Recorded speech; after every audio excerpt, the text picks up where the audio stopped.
வணக்கம் நண்பர்களே, தேர்தல் முடிவுகள் பற்றி அடுத்தடுத்த அப்டேட்டை பார்க்க போகிறோம். முதல் அப்டேட் என்ன அப்படின்னா, சாத்தூர் தொகுதியில் நயினார் தோத்துட்டாருங்க.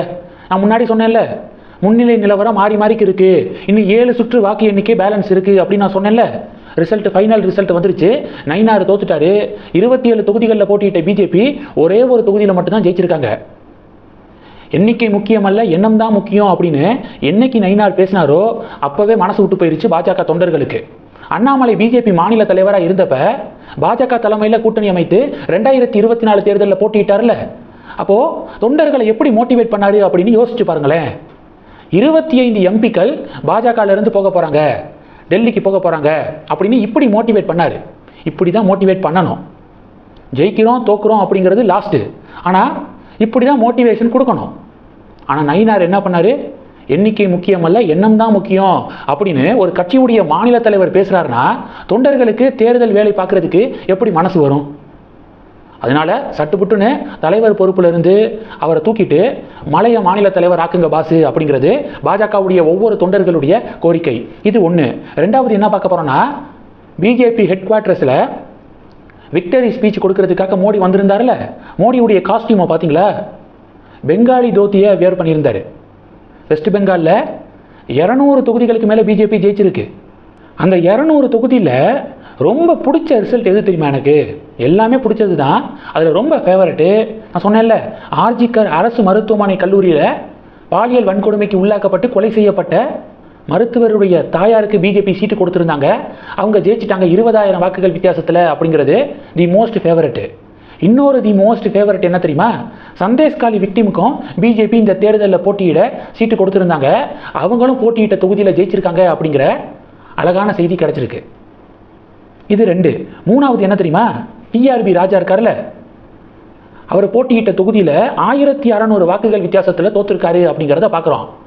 டிஆர்பி ராஜா டிஎம்கே மினிஸ்ட்ரியில் தொழில்துறை அமைச்சராக இருந்தவர்.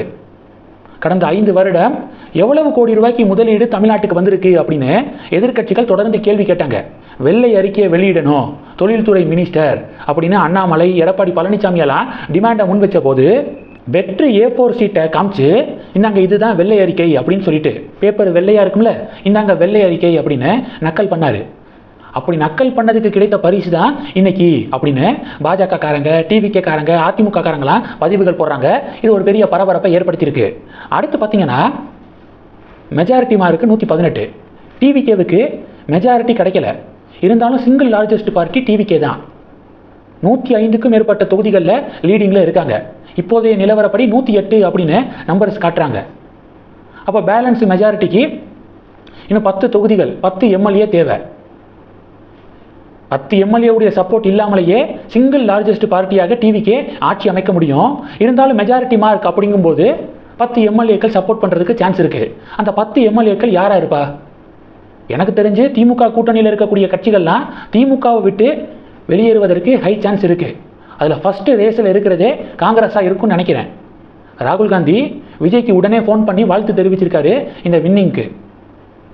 இந்த தேர்தல் பிரச்சாரத்தில் ராகுல் காந்தியும் ஸ்டாலினும் ஒரே மேடையில் கேம்பெயின் பண்ணவே இல்லை. ஏன்னா இந்த தொகுதி பங்கீடு விவகாரத்தில் ஸ்டாலினுக்கும் ராகுல் காந்திக்கும் ஒத்து வரல, முட்டிக்கிச்சு அப்படின்னு சொல்கிறாங்க. அதனால் காங்கிரஸ் 5 தொகுதிகளில் ஜெயிச்சிருக்காங்க. அந்த 5 எம்எல்ஏக்கள் டிவிகேக்கு சப்போர்ட் பண்ணுறதுக்கு வாய்ப்பு இருக்குது. கம்யூனிஸ்ட் பார்த்தீங்கன்னா 2 கம்யூனிஸ்ட்டும் தலா 2 தொகுதிகளை ஜெயிச்சிருக்காங்க. அவங்களும் டிவிகே பக்கம் சாய்கிறதுக்கு ஹை சான்ஸ் இருக்குது. அதனால் எப்போது வேண்டுமானாலும் டிஎம்கே கூட்டணி உடைவதற்கு வாய்ப்பு இருக்குது. வெயிட் பண்ணி பார்க்கலாங்க. அடுத்து விஜய் சிஎம்மாக பதவி ஏற்க போகிறாரு, இது கன்ஃபார்மு. யார் ஸ்ட்ராங்கான எதிர்க்கட்சி தலைவராக இருப்பா? அண்ணாமலை சட்டப்பேரவைக்குள்ளே போகலைனாலும் எனக்கு தெரிஞ்சு அண்ணாமலை தான் வலிமையான எதிர்க்கட்சி தலைவராக இருப்பாருன்னு நினைக்கிறேன். அண்ணாமலைக்கு இளைஞர்கள் மத்தியில் மிகப்பெரிய ஆதரவு இருக்குது. அண்ணாமலையுடைய அந்த ப்ரெஸ் மீட்டு, டேட்டாவோட பேசுகிறது, இதுக்கு மிகப்பெரிய ஃபேன் பேஸ் இருக்குது. விஜயுடைய ஆட்சியை அண்ணாமலை கேள்வி கேட்குறது ஃபயராக இருக்கும். அதுக்கு விஜய் பதில் சொல்கிறது, விஜய் அண்ணாமலை கிளாஸை பார்க்குறதுக்கு செம ஆர்வமாக இருக்குது. உங்களுடைய ஃபீட்பேக் என்ன? யார் வலிமையான எதிர்க்கட்சி தலைவராக செயல்படுவார்னு நினைக்கிறீங்க? மறக்காமல் கமெண்ட் பண்ணுங்கள். தொடர்ந்து கணக்கில் இருங்க. அடுத்தடுத்து நிறைய அப்டேட்ஸை நான் ஷேர் பண்ணுறேன். நன்றி. ஜெய் ஹிந்த்.